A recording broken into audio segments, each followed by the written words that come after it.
도시구조와 대도시권 문제 해설하겠습니다.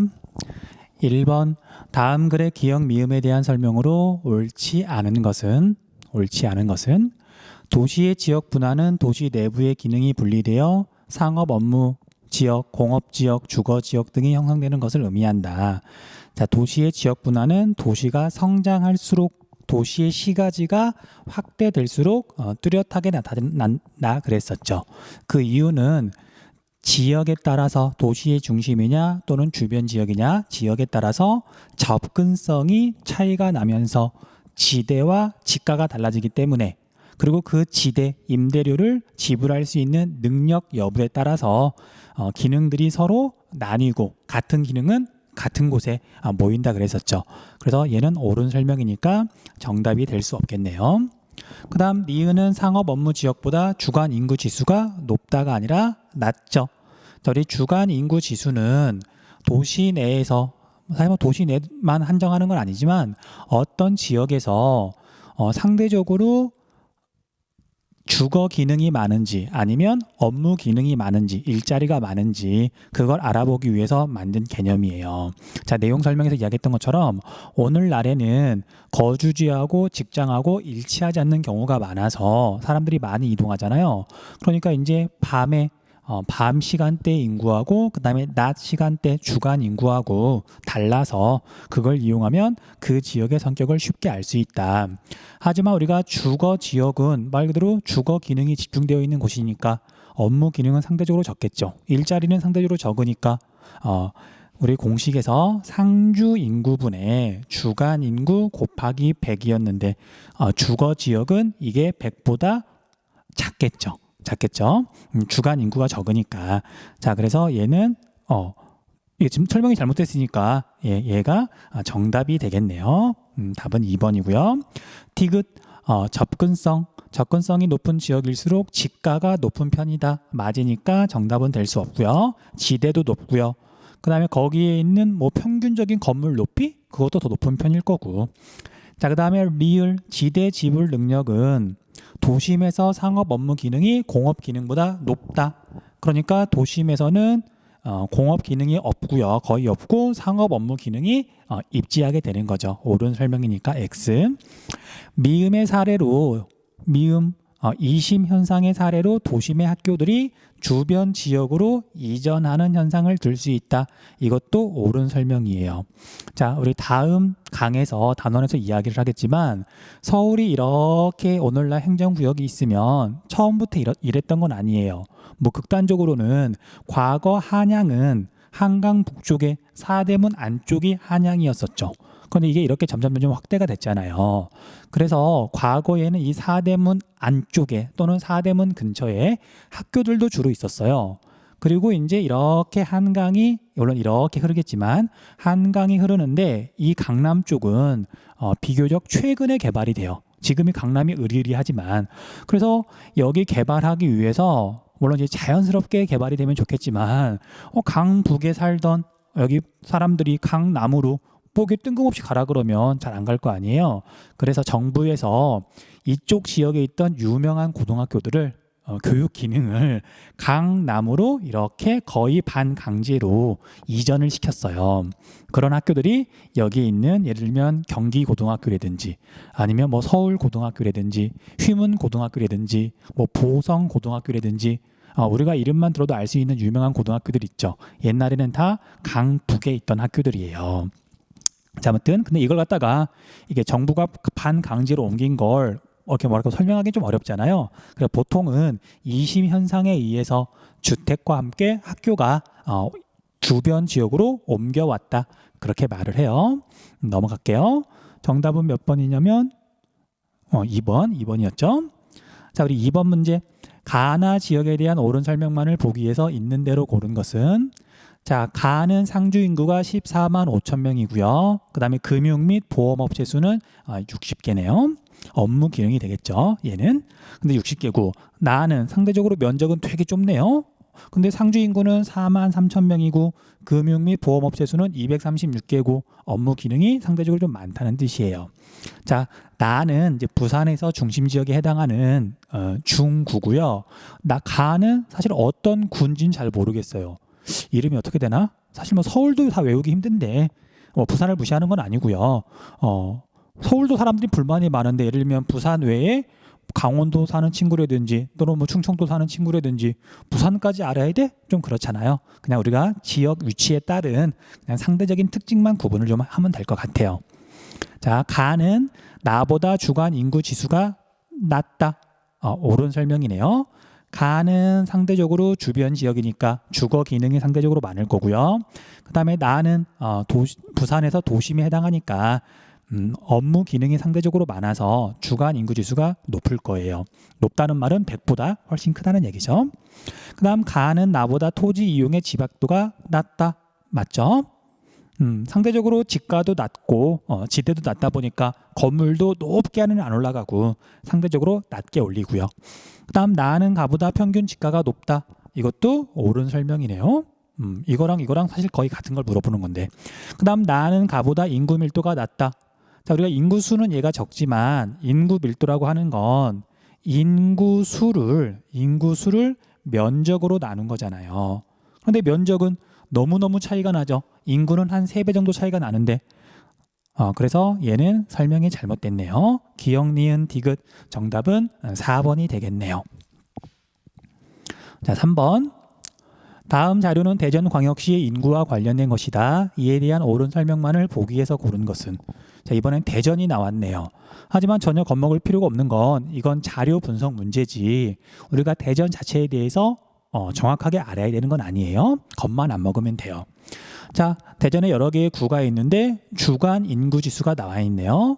자, 주간 인구 지수를 봤더니 유성구와 대덕구는 주거 기능에 비해서 일자리, 업무 기능이 많은 거고요. 꼭 업무는 아니더라도 어쨌든 일자리가 많은 거죠. 우리가 뭐 공장 같은 것도 일자리는 일자리니까. 자, 그에 비해서 서구, 동구, 중구는 주간 인구 지수가 100보다 낮네요. 그렇죠?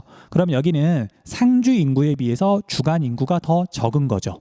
그 얘기는 이 세 구에서는 출근 시간대가 되면 밖으로 나가는 사람 유출 인구, 그다음 들어오는 사람 유입 인구, 유출 인구보다 유입 인구가 더 적은 거죠. 그러니까 더 많이 빠져나가는 거죠. 그러니까 주간 인구 지수가 100보다 작은 거죠. 자, 아무튼 보기를 볼게요. 2015년 유성구는 2015년에 유성구는 주간 인구가 상주 인구보다 많다. 유성구는 주간 인구가 상주 인구보다 많다. 그러니까 주간 인구 지수가 100보다 크다. 맞는 설명이네요. 그렇죠? 2015년 중구는 통근 통학 유출 인구가 유입 인구보다 많다. 이것도 옳은 설명이 되겠네요. 그렇죠? 자, 굳이 공식 아닌 공식을 적어 보자면 자, 여러분들 주간 인구라고 하는 건 이렇게 구할 수가 있어요. 상주 인구에서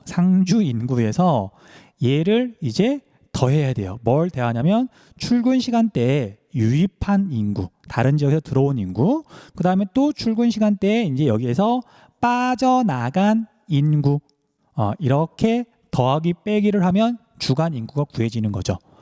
이걸 공식이라고 할 수는 없고요. 당연한 거잖아요. 그래서 그걸 이용해서 찾아보면 니은은 쉽게 판단할 수 있죠. 자, 그 다음에 2005년부터 15년 사이에 유성구에서는 인구 공동화 현상이 나타났다. 인구 공동화 현상은 원래는 많이 있었으나 빌공짜, 뭔가 줄어들었다, 텅 비었다는 뜻이죠. 그래서 유성구를 봤더니 어머, 상주 인구가 많이 늘었네요. 말도 안 되죠. 그 다음 2005년부터 2015년에 중구의 상주 인구 변화량은 조금 줄었네요. 유성구보다 많다. 이건 뭐 시력 테스트죠. 한글 읽느냐, 그 다음에 이거 비교할 수 있느냐, 틀린 설명. 정답은 1번. 자, 4번. 지도의 A에 대한 옳은 설명만을 보기에서 고른 것은. 자, 선생님이 앞에서 당연히 설명을 했어야 되는데 미처 못했더라고요. 우리 그린벨트는 이제 처음 이렇게 지정할 당시에는 잘 몰랐지만 지금 이렇게 되돌아보니까 신의 한 수였죠. 그나마 서울이나 수도권이나 대도시 지역에 환경이 이렇게 좀 그 보존이 되는 너무 나빠지는 걸 막는 결정적인 그런 지정이었죠. 그린벨트가. 그런데 이제 이게 1971년인가 처음 지정이 돼요. 근데 여러분들 알다시피 1971년이면 박정희 대통령 시절인데 그때는 경제 개발에 온 힘을 쏟을 때잖아요. 연결이 잘 안 되죠. 경제 개발을 엄청나게 해야 되는데 그린벨트를 설정했다? 자, 사실 처음에는 환경을 보존하기 위해서 그린벨트를 설정한 거 아니에요. 잘 다른 이유 때문이었는데 어쨌든 처음 의도하고는 상관없이 나중에는 환경을 보존하는 데 큰 역할을 하게 되죠. 자, 아무튼 좀 재미있는 이야기니까 알아만 두시고요. 1971년이라고 굳이 말한 이유는 그린벨트를 언제 지정했는지 자주 물어보더라고요. 요즘은 환경이 중요하니까 1971년, 70년대 생각보다 오래전에 지정했다는 거 체크 좀 해두세요. 자, 모두 국립공원으로 지정된 지역이다. X. 도시 내부 구조에서 중간 지역이 아니라 가장 바깥쪽 지역이죠. 그 다음 도시의 녹지 공간을 보존하기 위해 설정되었다. 오해하면 안 돼요. 대부분의 그린벨트는 녹지 공간을 보존하기 위해서 설정된 거예요. 굳이 말을 안 하려고 그랬는데 이게 나쁜 얘기는 아니니까. 자, 여러분들 우리 그린벨트는 개발 제한 구역이잖아요. 개발을 못하도록 막아놓는 거잖아요. 그 이유 중에 하나가 1970년대 초반에 경부 고속도로를 건설하고 하려고 봤더니 돈이 많이 들어가고 그래서 어쨌든 투자 자금 같은 걸 운용해야 되는데 나라에 돈이 없었거든요. 우리가 그때는 부자는 아니었으니까. 그래서 당시 기업들이나 이제 부자들이 자기 마음대로 여기저기 막 땅을 사고 이렇게 개발하는 걸 막으려고 그래서 정부가 의도한 지역만 주로 이제 경부 고속도로 근처거든요. 거기만 개발하도록 만들려고 거기를 뺀 나머지 지역을 그린벨트로 묶어버린 거예요. 자, 아까 말했듯이 처음 의도는 환경 보존 아니었었어요. 그런 의도였지만 근데 우리가 고등학교 과정에서 그렇게 가르칠 수는 없잖아요. 자, 그래서 엄밀히 말하면 이 문제 조금 잘못됐어요. 도시의 녹지 공간을 보존하기 위해 설정된 건 아니고 처음 의도하고는 상관없이 결국 녹지 공간을 보존하게 된 거긴 하죠. 근데 우리가 고등학교 과정에서 그렇게까지 물어보진 않을 거니까 그냥 상식 수준에서 맞았다고 해줄게요. 참고로 만약에 이런 지문이 수능에 나온다. 문제 오류예요. 그러니까 그런 건 걱정하지 않아도 된다고요.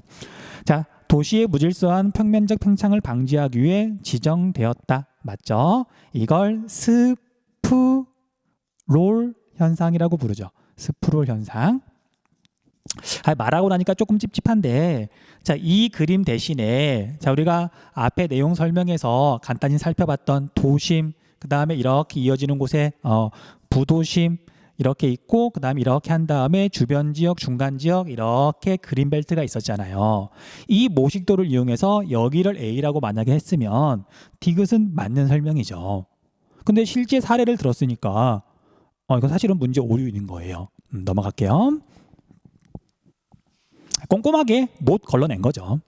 자, 그래프는 지도에 표시된 네 구의 아파트 수와 제조업체 수를 나타낸 것이다. A, D에 대한 설명으로 옳지 않은 것은 자, 네 구가 있는데 자, 얘는 이름은 굳이 몰라도 상관없지만 성격은 잘 알아야 돼요. 자, 우리가 여기 중구는 무조건 찾을 줄 알아야 돼요. 중구는 무조건 찾아야 되고요. 그 다음에 여기 금천구도 무조건 찾을 줄 알아야 돼요. 왜냐면 금천이랑 그 옆에 있는 구로는 서울 안에서 공업 기능이 아직 많이 남아 있어서 얘는 사례 지역으로 직접 물어보잖아요. 그러니까 얘는 구별을 해야 되는 거죠. 물론 서울 안에 있는 지역까지 구별을 해야 되냐는 지방 학생들 입장에서는 좀 짜증이 날 수도 있지만 어쩌겠어요. 서울은 우리나라의 수도인 걸, 인구도 1,000만 명이나 되는 걸. 자, 아무튼 그 금천구는 공업 기능이 많이 있다.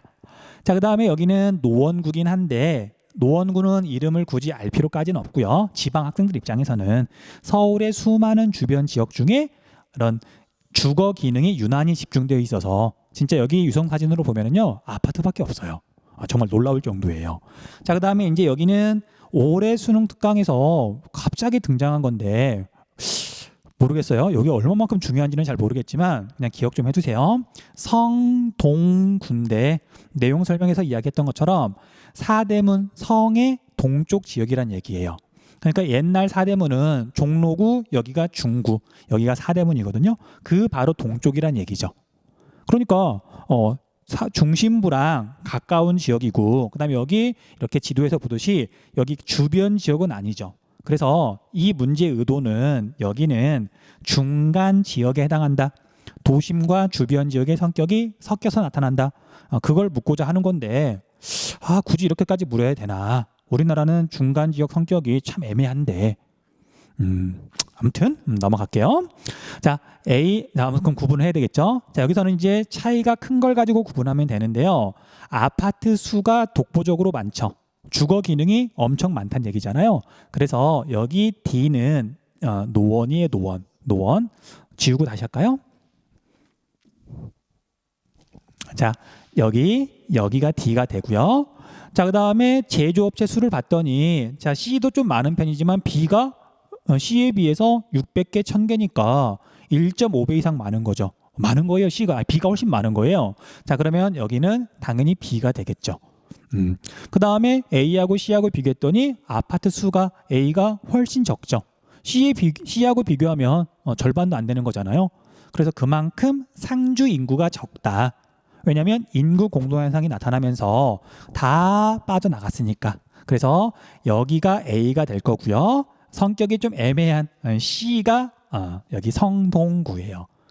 그 애매하다는 표현이 딱 맞는 것 같아요. 특징이 뚜렷하지 않은 중간이잖아요. 넘어갈게요. 자, A는 C보다 주간 인구지수가 높다. A는 C보다. 얘는 무조건 옳죠. 우리 중구는 주간 인구지수가 300이 넘어가요. 서울에서 가장 높아요. 자, 그 다음에 B는 A보다 제조업 종사자 수가 많다. 당연하죠. 여기 중구는 제조업, 공장, 물론 있긴 있겠지만 조그마한 공장들이 있긴 있거든요. 하지만 금천구는 제조업이 꽤 비중이 높으니까. 그렇죠? 그래서 2번은 맞는 설명이니까 정답이 될 수 없고요. 그 다음 C는 D보다, 성동구는 D보다, 노원구보다 통근, 통학, 순유입 인구가 많다. 자, 순유입은 순수하다. 그래서 유입에서 유출 인구를 뺀 거예요. 그래야 실제로 얼마만큼 유입됐는지 또는 유출됐는지 알 수 있는 거잖아요. 순유입의 반대는 순유출이에요. 그런데 우리가 D는 노원구는 주간 인구 지수가 굉장히 낮다 그랬죠. 주거 기능만 잔뜩 있으니까 상대적으로 업무 기능은 적으니까 여기는 순유출 굉장히 많고요. 그 다음에 여기 C는 제조업체가 그래도 나름 지금 600개나 있잖아요. 일자리가 당연히 어느 정도 있는 거예요. 그래서 주간 인구지수가 정확히 얼마인지는 모르겠지만 여기 주변 지역 노원구 D보다는 순유입 인구가 많을 거예요. 그렇죠? 여기는 확실히 순유출이니까. 그래서 3번도 옳은 설명이네요. 그 다음 4번 D는 노원구는 B보다 금천구보다 초등학생 수가 많다. 자, 우리 초등학생들은 집 근처에 있는 학교에 가죠. 그래서 초등학생 수하고 우리 상주 인구하고는 거의 비례해요. 상주 인구하고는. 물론 유치원들도 마찬가지고요. 고등학생들도 마찬가지예요. 보통 자기 구에 있는 고등학교에 가잖아요. 대학교는 상관이 없지만. 자, 그래서 얘도 옳은 설명이니까 정답은 될 수 없고요. 자, A, B, C는 한강을 기준으로 북쪽에 위치한다. B는 한강 남쪽에 있으니까 정답은 5번이 되겠네요. 넘어갈게요. 자, 6번 문제 볼게요. 그래프는 지도에 표시된 두 지역의 인구 구조를 나타낸 것이다. 이에 대한 옳은 설명만을 보기 위해서 있는 대로 고른 것은 자, 가하고 나하고 이렇게 비교를 해봤더니 가는 일단 인구가 단위가 좀 다르죠. 16천 명이니까 1만 6천 명이고요. 여기는 4만 명까지 있으니까 나가 일단 인구가 훨씬 많아요. 그렇죠? 그리고 이제 인구 구조를 보면은 가는 상대적으로 여기 부분이 사람이 많고 나는 조금 젊은 층이 사람이 많은 편이죠.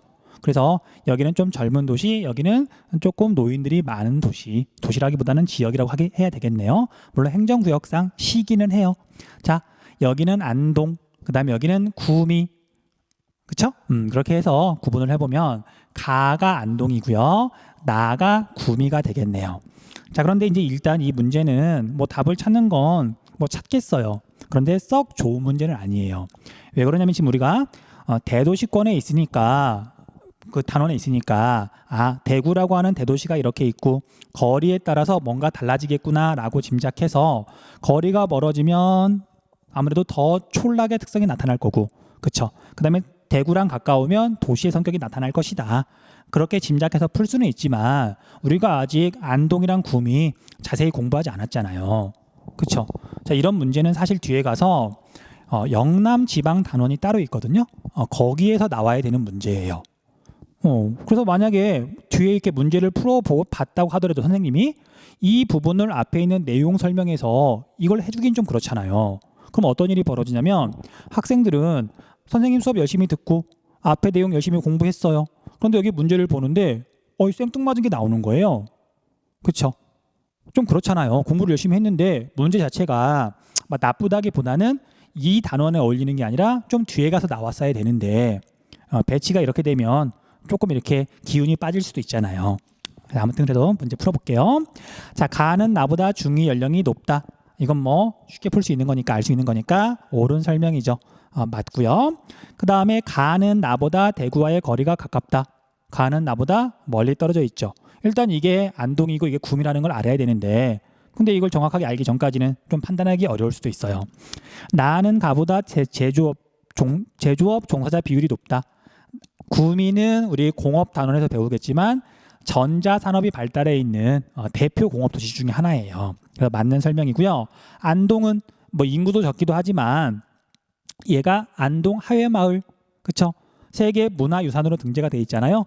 시골이에요, 시골. 물론 경상북도 도청이 있기는 해요.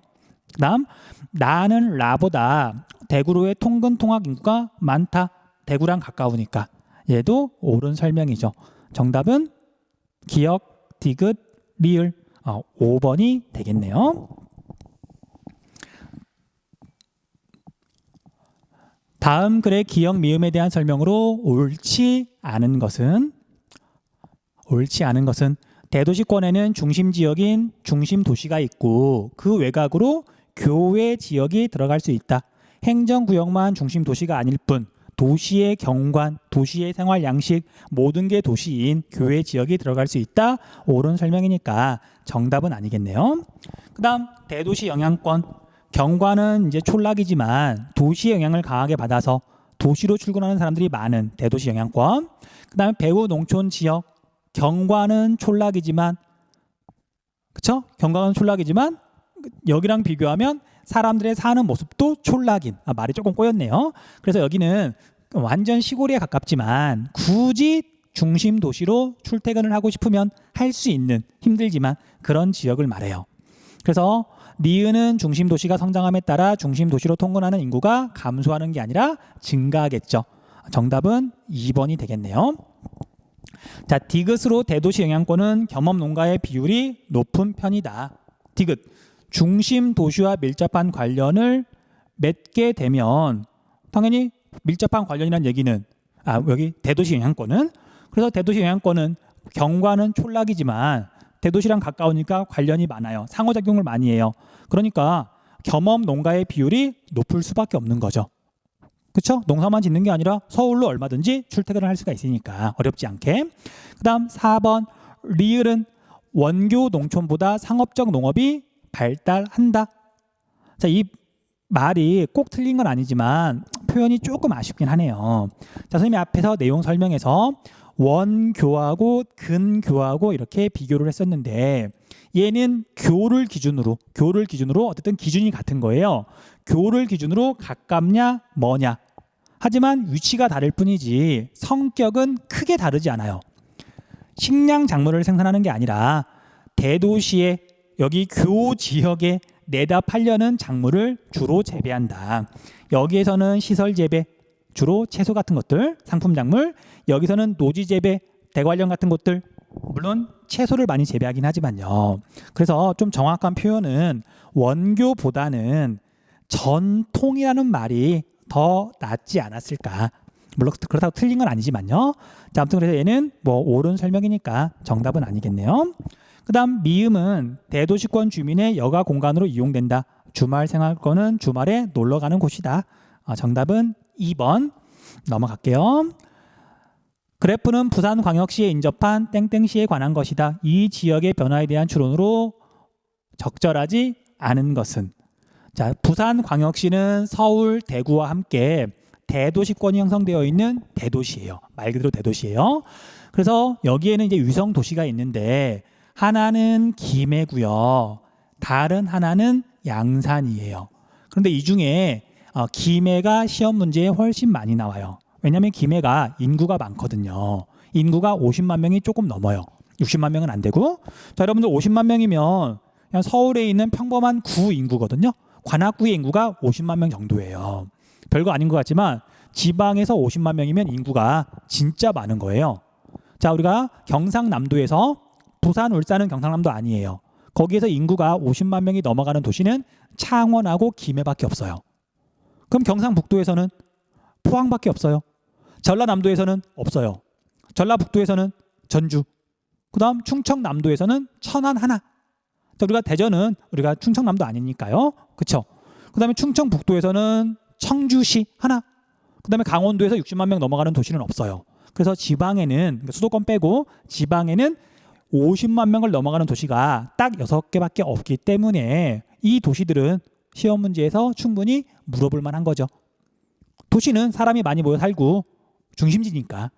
자, 기회가 되면, 여유가 되면 우리 6개 그 도시도 외워두시는 게 좋아요. 자, 아무튼 볼게요. 얘는 김해고요.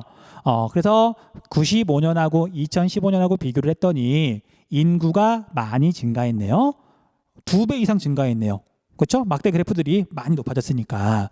그리고 그 사이에 농경지는 줄어들었는데 재밌게 노는 많이 줄어들고요. 밭은 거의 그대로죠.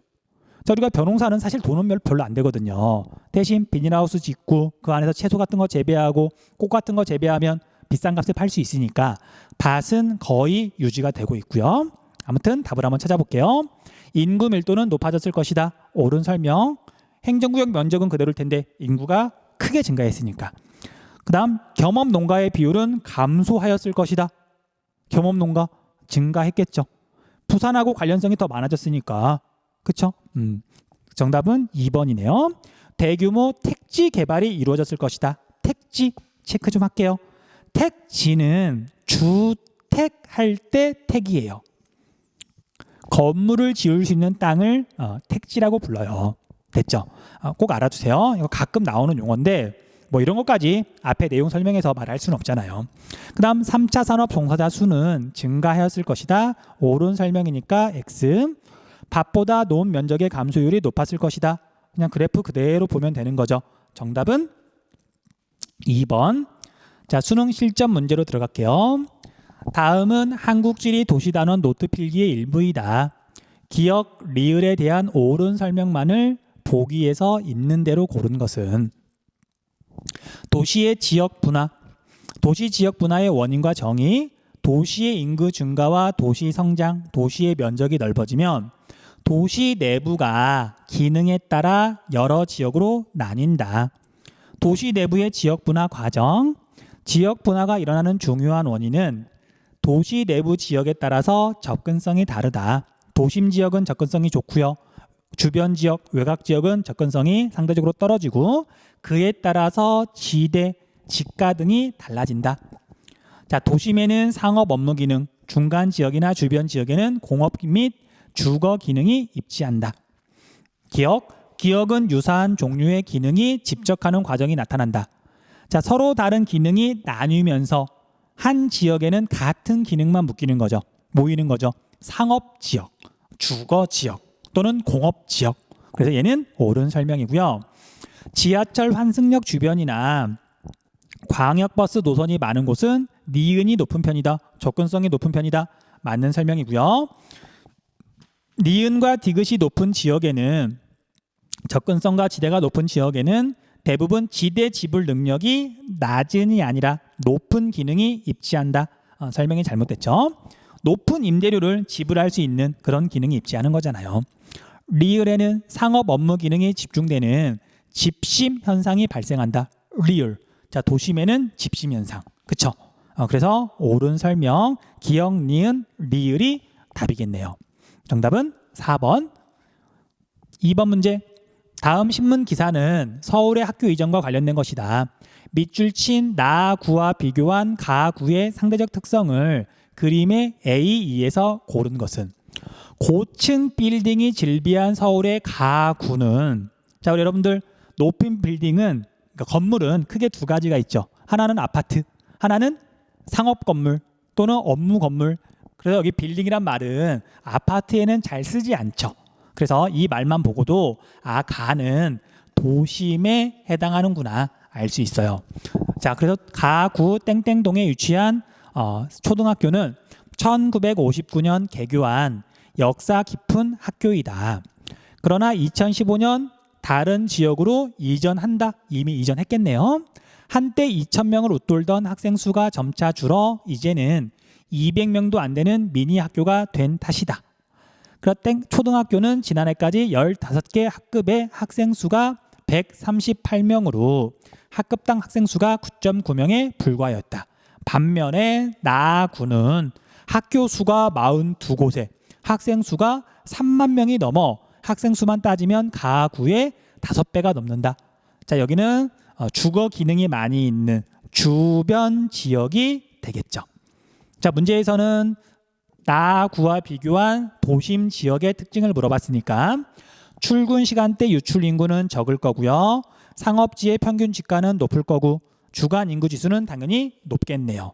그래서 답을 찾아보면 몇 번이냐면 4번 D가 되겠네요. 넘어갈게요. 그 다음 3번 문제. 다음 자료는 대도시권의 형성과 확대에 관련된 학습 자료의 일부이다. 땡땡시를 지도의 A2에서 고른 것은? 자, 이 문제는 사실은 뒤에 수도권 단원에서 나올 만한 문제예요. 얘도 문제 배치가 조금은 문제가 있어요.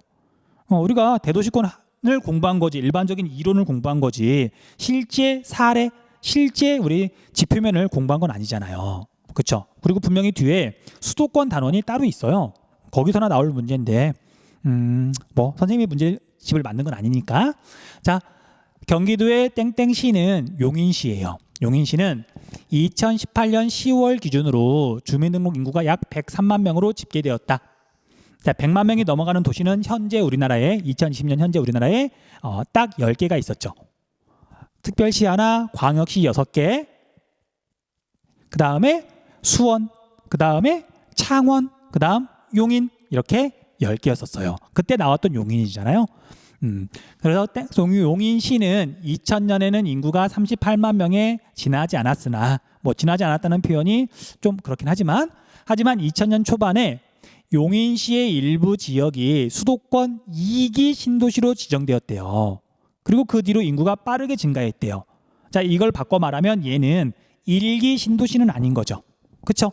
그러니까 성남이나 고양은 아닌 거잖아요. 그래서 여기 C가 답이 될 수 없고요. 그 다음에 나머지 지역들은 좀 문제가 있네요. 아무튼 볼게요. 서울에서 전입해오는 인구를 수용하기 위해 대규모 아파트 단지가 건설되고 서울과 연결되는 고속도로 및 전철 개통 등으로 서울까지 30분 안에 이동이 가능해지는 등 교통 인프라가 대폭 개선된 것이 인구 유입을 가속화하였다. 자, 여기서 일단 인구가 A하고 B는 우리 100만 명이 당연히 될 수가 없고, 여기 A에는 운정이라고 하는 2기 신도시가 있긴 해요. 하지만 인구가 완전히 다르고요.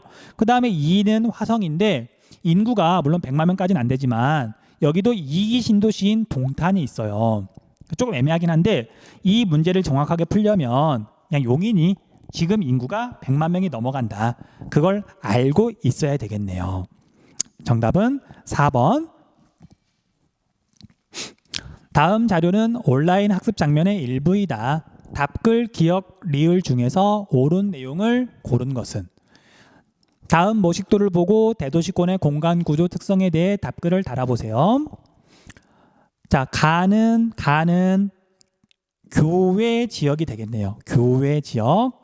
행정구역은 대도시 중심 도시는 아니지만 완전히 도시 경관이 나타나고 그냥 도시인 교외 지역이고요. 그 다음 나는 대도시 영향권보다 더 먼 곳이니까 배후 농촌 지역이 되겠네요. 배후 농촌. 자, 그래서 가는 대도시 영향권보다 농가의 비율이 높은 편이다. 중심 도시에서 더 가까이에 있으니까 농가의 비율은 낮은 편이다. 나는 중심 도시로의 최대 통근 가는 지역입니다. 나는 여기까지는 통근이 가능하다. 날마다 출퇴근을 할 수 있다. 일일 생활권이다. 그런데 그 바깥쪽은 주말 생활권. 날마다 통근을 할 수가 없으니까. 옳은 설명. 나는 가보다 도시 경관이 뚜렷합니다. 나는 가보다 말도 안 되네요. 교외와는 중심 도시의 기능이나 인구가 통근 가능권으로 분산되는 현상입니다. 옳은 설명이죠. 자, 중심 도시에 있는 뭐 공장 같은 게 이렇게 빠져나갔다. 이건 지방 이전이죠. 교외화라고 하지 않아요. 자, 이 지역으로 가는 게 교외화. 니은 리을이 되겠네요. 정답은 4번. 5번 문제. 다음은 도시 내부 구조에 관한 수행 평가의 일부이다. 기억 미음 중 옳지 않은 것은 단 AC는 지도에 표시된 세 구 중 하나임. 자, 문제 난이도를 조금 높이려고요. 평소에는 잘 내지 않던 지역을 제시했네요. 하지만 문제를 푸는 건 뭐 똑같아요. 답을 찾는 건. 자, 먼저 여기는 중구와 함께 서울의 도심에 해당하는 종로예요. 종로, 종이라고만 적을게요. 그 다음에 여기는 옆에 있는 노원구와 함께 서울의 당연히 외곽 지역, 주거 지역이죠. 물론 서울의 이런 가장자리는 대부분 주거 기능이 더 많아요. 근데 여기는 이제 동네 이름은 도봉구예요. 도봉구, 도봉산 밑에 있어요. 자, 그 다음에 여기는 구로죠. 구로. 그리고 그 옆에 있는 데가 금천. 이 두 지역은 서울에서 공업 기능이 상대적으로 많은 곳이에요. 자, 일단 여기 살펴볼게요. 자, A는 상주 인구가 뭐 꽤 많다기보다는 서울에서는 뭐 평범한 편이고요. 주간 인구 지수가 100보다 많이 낮네요. 여기는 업무 기능은 상대적으로 적고 주거 기능이 많은 거니까 이 중에서는 도봉구가 되겠네요. 얘가 도봉구. 자, 그 다음에 B는 상주 인구가 15만 명 정도밖에 안 되고요. 다른 데보다 월등히 적죠. 참고로 여러분들 서울의 인구가 약 1000만 명인데 구가 몇 개냐면요 25개예요.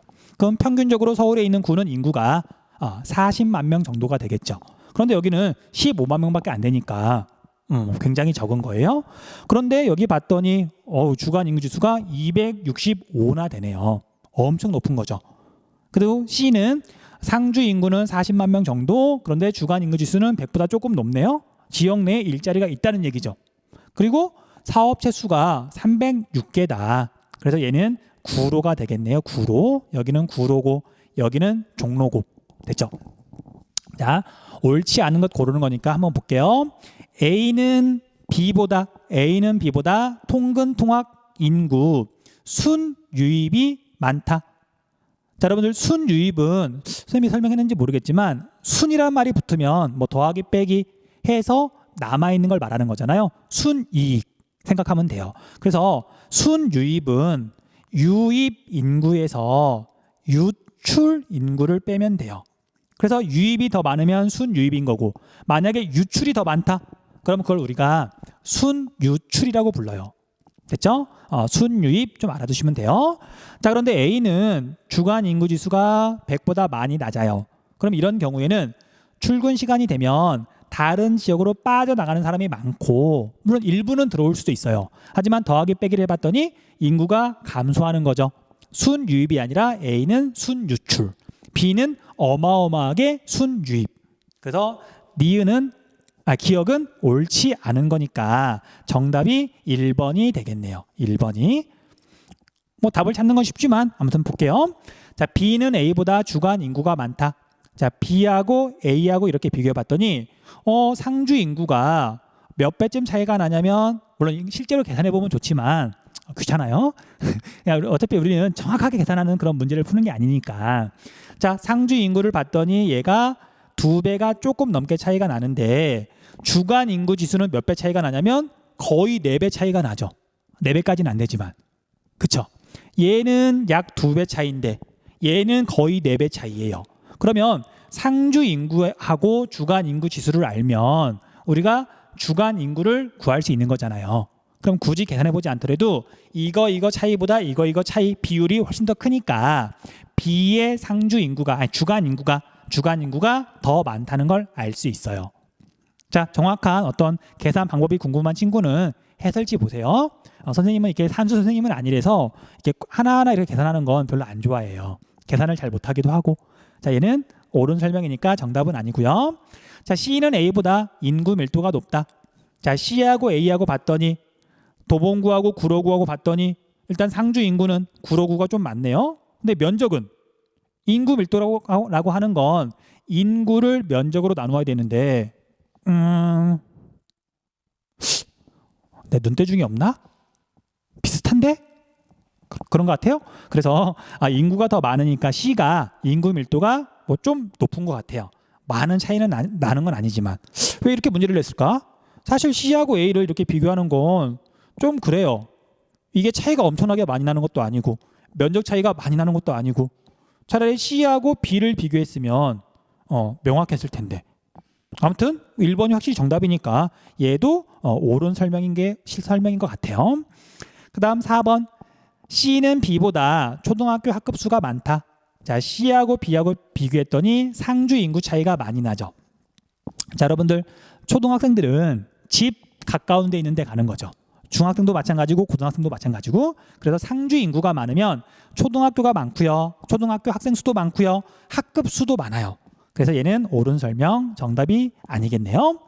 자, C는 산업단지가 건설된 지역으로 제조업이 발달하였다. 구로 디지털 단지. 그 밑에 금천 가산 디지털 단지. 옳은 설명 넘어갈게요.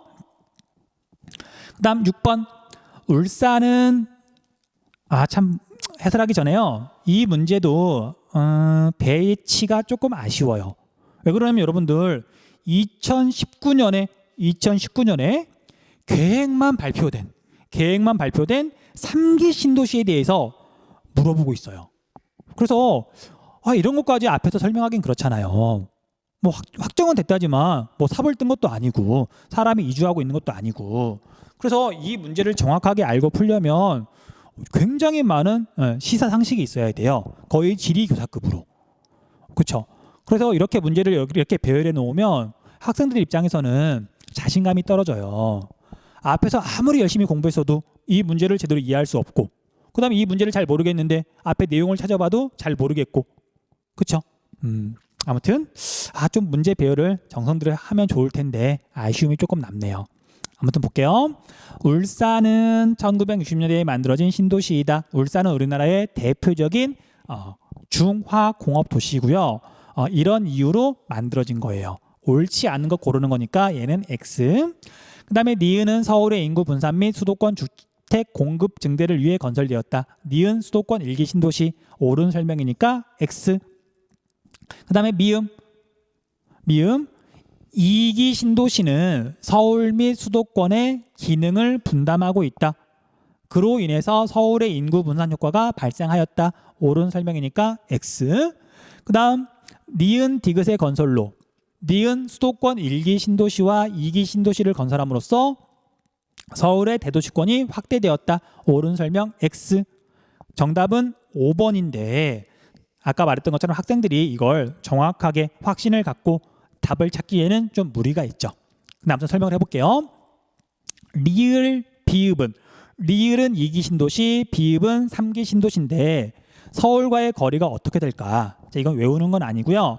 맥락을 이야기해 줄게요. 헷갈리는 내용은 아니에요. 자, 우리 1기 신도시 포인트는 1990년대부터 사람들이 이제 서울에서 이주해 오기 시작했다. 가장 먼저 만든 거죠. 만들 때 뭘 고려했냐면요. 당시 우리나라는 지금보다 경제가 덜 발달했죠. 그러다 보니까 교통도 지금보다 불편했어요. 지하철 노선도 지금은 되게 멀리까지 가지만 그 당시에는 그렇게 멀리까지 가지도 않았었어요. 지하철 노선도 지금보다 훨씬 적었고 7호선 없었어요. 8호선 없었겠죠? 9호선도 당연히 없던 시절이에요. 자, 아무튼 그래서 이 당시에는 서울에 직장이 있는 상황에서 사람들이 빠져나가야 되는데 멀리 이렇게 신도시를 건설하면 출퇴근을 할 수가 없잖아요. 그래서 여기에 있는 분당이라든지 여기에 있는 일산이라든지 평촌, 산본, 그다음에 중동 전부 다 서울이랑 가까운 지역에 신도시를 건설한 거예요. 그게 포인트예요. 그래야 출퇴근이 가능하니까. 됐죠?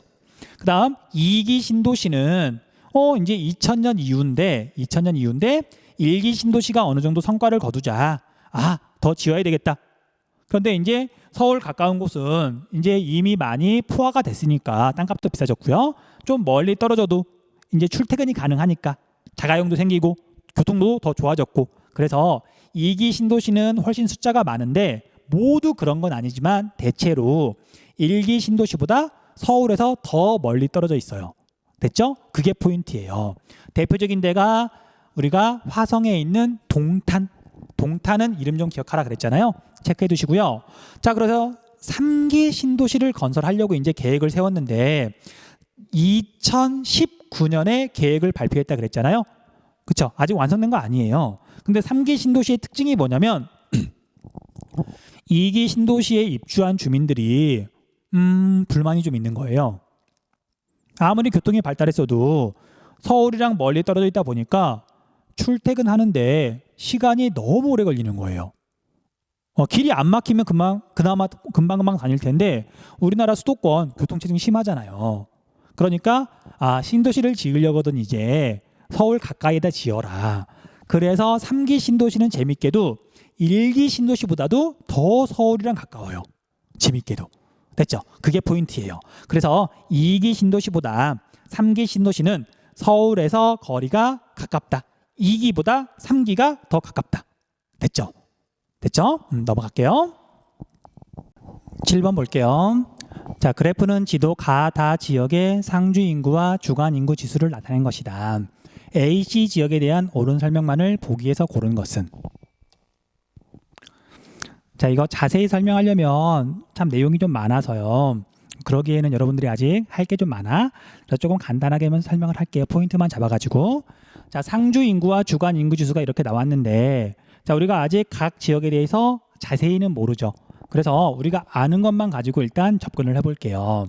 주간 인구 지수. 서울에서 멀면 멀수록 대체적으로 수치가 커진다. 서울에 대한 의존도가 좀 낮아지니까. 이해되죠? 이해해야 돼요? 자, 그래서 가는 세 지역 중에 주간 인구 지수가 제일 낮은 A고요. 그 다음에 나는 상대적으로 조금 더 떨어져 있으니까 주간 인구 지수가 높아지는 B고요. 그 다음에 다는 주간 인구 지수가 무려 100을 넘어가네요. 출근 시간에 다른 지역으로 출근하는 사람보다 오히려 다 지역으로 들어오는 사람이 더 많다는 얘기예요. 됐죠? 그렇게 해서 구분을 하시면 되고요. 자, 가는 고양이죠. 고양. 고양에 있는 일산 신도시. 그 다음 이 고양은 여기에 있는 성남이랑 세트로 알아두셔야 돼요. 성남은 분당 신도시, 물론 2기 신도시인 판교도 있어요. 자, 얘는 어쨌든 공통점이 인구가 100만 명 가까이 된다. 100만 명을 아직 넘지 못했지만 기억해 두시고요. 그 다음에 B는 이랜다. 여기 나는 B 맞네요. 안산이에요. 자, 안산은 서울에 있는 대표적인 공업도시 중에 하나예요. 공업도시고요. 그 밑에 화성, 그 밑에 있는 다 평택까지가 공업지역이에요. 공업도시예요. 자, 일단 이렇게 구분해 주시고요. 자, 우리 이제 안산은 조금만 더 이야기해 줄게요. 자, 우리가 안산은 공업도시인데 의외로 서울에서 그렇게 멀지 않죠. 이 스토리 좀 이야기해 줄게요. 자, 여러분들 서울에 있는 여러 가지 기능이 주변으로 빠져나가는 교외화 현상은 1990년대 이후로 주로 일어났다 그랬잖아요. 그런데 공업 기능만 좀 먼저 빠져나가요. 왜 그러냐면, 자, 여러분들 서울 안에 옛날에는 공장이 많았었어요. 근데 당연히 공장은 주거 환경을 나쁘게 만들죠. 오염물질도 배출하고, 그렇죠? 그러다 보니까 공장을 어떻게 하면 이렇게 옮길 수 있을까? 미리 계획을 세워가지고 안산 같은 경우에는 1980년 정도부터 공장이 들어서고 이전에 오고 인구가 빠르게 증가하기 시작한다. 체크 좀 해두시고요. 나머지 이런 신도시들은 인구를 분산하기 위해서 1990년 이후부터 완성이 되었고 인구가 본격적으로 이주해 오기 시작한다. 이들 지역은 1990년 이후로 인구가 증가하기 시작한다. 그렇게 기억해 두시면 돼요. 자, 원리는 내용 설명에서 한번 정리했던 것 같은데 서울에 있는 공장이 다른 데로 빠져나갈 때 좀 멀리 빠져나가더라도 심지어 전라도로 빠져나가더라도 또는 강원도로 빠져나가더라도 저항이 아주 크진 않아요. 직장이 옮겼어요. 이동했어요. 직장이 옮겨갔어. 그럼 나는 좀 이렇게 서울에 살고 싶어도 그냥 그 직장 따라서 가면 거기서 월급 나오니까 돈 나오니까 집 얻어가지고 살면 되잖아요. 그러니까 거리하고 상관없이 사람이 빠져나갈 수 있는 거예요. 직장이 옮겨가면. 그래서 공장이 옮겨가는 건 상대적으로 쉬워요. 그리고 여기에 있는 공장이 서울 바로 옆으로 간다. 좀 어색하죠. 사람들이 이렇게 약간 혐오해서 싫어해서 멀리 옮겨가는 건데 서울 바로 옆으로 가는 건 좀 그렇잖아요. 그래서 아직 우리나라의 교통이 발달하지 않았던 1980년대부터 이렇게 좀 먼 곳인 안산으로 공장은 빠져나갔다. 그럴 수 있으니까. 하지만 직장이 여기 서울에 여전히 있는데 사람들 더러 교통도 불편한데 막 이런 동탄까지 빠져나가라 그런다면 여기로 이사가라 그런다면 교통이 불편하면 못 가는 거죠. 그래서 인구보다 공장, 공업이 더 먼저 빠져나갔더라. 체크 좀 해주세요. 좀 지저분해졌네요. 자, 그래서 어쨌든 답을 찾아볼게요. 자, 우리 가는 아까 A였고요. 나는 B였고 다가 C였어요. A에는 서울의 주거 기능을 분담하기 위해 건설된 신도시가 있다. 일산 신도시 옳은 설명. 그 다음에 B는 A보다 제조업 종사자 비율이 높다. B는 안산 공업도시 그리고 여기에 당연히 외국인 근로자들 많이 들어와 있거든요. 그에 비해서 여기 고향은 서울하고 가까운 이제 신도시 위성 도시니까 제조업은 별로 없죠. 자, 그래서 얘는 옳은 설명. 정답은 1번이 되겠네요. 그 다음 C는 A보다 평택은 A보다 지역 내 전체 농가에서 전업 농가가 차지하는 비율이 낮다? 아니죠. 여기는 서울이랑 멀리 떨어져 있다 보니까 서울로 출퇴근하는 사람은 거의 없어요. 그러니까 지금 주간 인구 지수가 100보다 크잖아요. 그래서 여기는 상대적으로 얘랑 비교하면 전업 농가의 비율이 높을 거예요. 여기는 전업 농가는 상대적으로 낮고 겸업 농가의 비율이 높을 거고요. 됐죠? 디귿은 틀렸고요. C는 B보다 주간 인구가 많다. C하고 B하고 이렇게 비교해보면 상주 인구는 꽤 차이가 나요. 계산 안 해도 돼요. 자, 그런데 주간 인구 지수는 상대적으로 차이가 적게 나죠. 그래서 상주 인구 차이가 워낙 크게 벌어지니까 얘가 주간 인구 지수가 좀 높더라도 굳이 계산을 해보지 않더라도 주간 인구도 B가 더 많은 걸 알 수 있어요. 그래서 얘는 설명이 잘못됐네요. 정답은 1번. 자, 8번 마지막 문제 볼게요. 자, 그래프가 아니고 표네요. 표의 가, 다에 해당하는 지역을 지도의 AC에서 고른 것은? 자, 일반 원리로 푸시면 돼요. 서울이 이렇게 있으면 어딘지는 잘 모르겠지만 실제로는 하남이라는 데거든요. 한강 하천 남쪽에 있어서 하남이에요. 서울 바로 옆에죠. 그 다음에 A는 파주라는 곳인데 하남보다는 멀리 떨어져 있죠. 접근성이 떨어지는 거잖아요. 그래서 그것 좀 알아두시고요. 그 다음에 여기에 이기 신도시가 있긴 해요. 그 다음에 C는 여기가 여주라는 곳인데 지금은 잘 몰라도 상관없어요. 서울에서 굉장히 멀리 떨어진 경기도의 끄트머리죠. 표현이 좀 그런가? 자, 아무튼 그래서 A, B, C의 어떤 그런 특징은 서울에서 떨어진 정도에 따라서 성격이 바뀐다. 자, 우리가 지금까지 배웠던 거 차이가 큰 거 살펴보면 이걸 보고 구분할 수 있겠죠. 나는 서울로 통근통학하는 비율이 2%밖에 안 된대요.